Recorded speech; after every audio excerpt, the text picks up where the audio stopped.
Hello ആ അതേടാ അതേ നമ്പർ തന്നെ 2000 അടിച്ചിട്ടുണ്ട്. ഞാൻ വീട്ടിൽ ഒരാൾ വന്നു കേട്ടോ.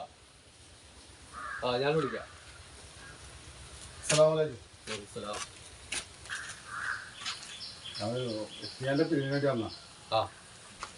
ഏതെത്തിക്കാനത് മുക്കത്തുള്ള എത്തിയാണ്. ഇപ്പോൾ കുട്ടികൾ കുറച്ച് കൂടുതലാണ്. അത് ശരി. കുറച്ച് ഞെരുക്കത്തിലാണ് പോണത്. അപ്പം അതിന് വേണ്ടിയിട്ട് സംഭാവനക്ക് വേണ്ടിയിട്ട് വന്നതാ. പൈസ ഉള്ളതാണെങ്കിൽ തന്നെ ലോട്ടറി അടിച്ചതാണ്.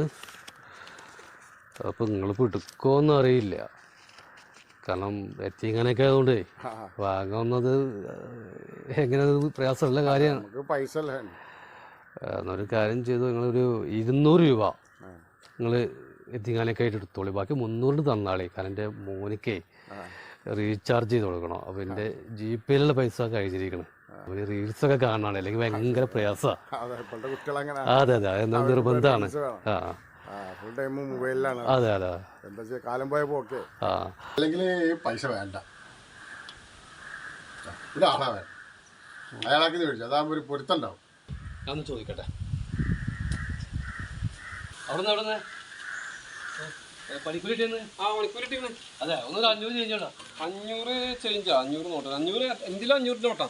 അതെ, ഇത് 500 ഈ എത്തിങ്കാരെന്നേ ഒരു പിരിവിന് വന്ന ആളാണ്. അയാൾക്ക് നമ്മൾ ലോട്ടറി അടിച്ചുകൊണ്ട് അത് കൊടുക്കാൻ പറ്റില്ല. ഇതിപ്പോൾ പണി കഴിഞ്ഞ് വരല്ലേ. അപ്പോൾ ആ പണി ചെയ്ത പൈസ കൊടുത്തല്ല ഇത് പൊരുത്തം നിൽക്കുകയാണ്. ഞാൻ പണിക്ക് പോയി വന്നാലേ എനിക്ക് 2 അടിക്കണം. അത് ഈ ലോട്ടറി അടിച്ച പൈസ കൊണ്ട് അടിക്കാൻ പറ്റില്ല. എൻ്റെ കരലിന് പൊരുത്താണെങ്കിലേ ഞാൻ അധ്വാനിച്ച പൈസ കൊണ്ട് എനിക്ക് കൊടുക്കണം. നിങ്ങൾ എത്തിങ്ങാനേക്ക് കൊടുക്കാൻ ഈ പൈസയും കൊടുത്താൽ മതി. ഇത് ഓരോ ജന്മങ്ങൾ കുടിക്കാനായിട്ട് തന്നെ ജീവിക്കുള്ളൂ. അല്ലെങ്കിൽ അതിനകത്ത് തന്നേര്. വല്ല വല്ല വീട്ടിൽ പോയിട്ട് എന്ത് പൈസ നമുക്ക് തരുന്നത് ഉറപ്പൊന്നുമില്ലല്ലോ. കാലാട്ടം അങ്ങനെ ആയിപ്പോയി. അതെങ്കിലും മതി. നിങ്ങൾ പ്രത്യേകിച്ച് ഗവൺമെൻറ്റായിക്കോട്ടെ. 300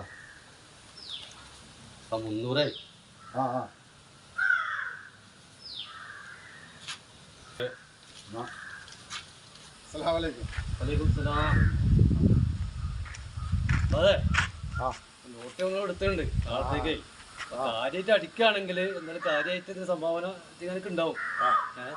എന്തൊക്കെ ചാക്കായിട്ട് എന്തൊക്കെ വേണമെങ്കിലൊക്കെ കാര്യമായിട്ട് ഉണ്ടാവും. ആയിക്കോട്ടെ, ഇൻഷാല്ലാ. പ്രത്യേകിച്ചിട്ട് നമുക്ക് ജാതി ലോട്ടറി അടിക്കാൻ വേണ്ടിയിട്ട് എന്നോട് അവൻ ദ്വാരക്കാനേ. ഇതിനെക്കാട്ടി നല്ലത് അധ്വാനിച്ച് കള്ളുടിച്ച് ജീവിക്കുന്ന അയാൾക്ക് വേണ്ടിയിട്ടല്ലേ ദ്വാരക്കേണ്ടിയത്.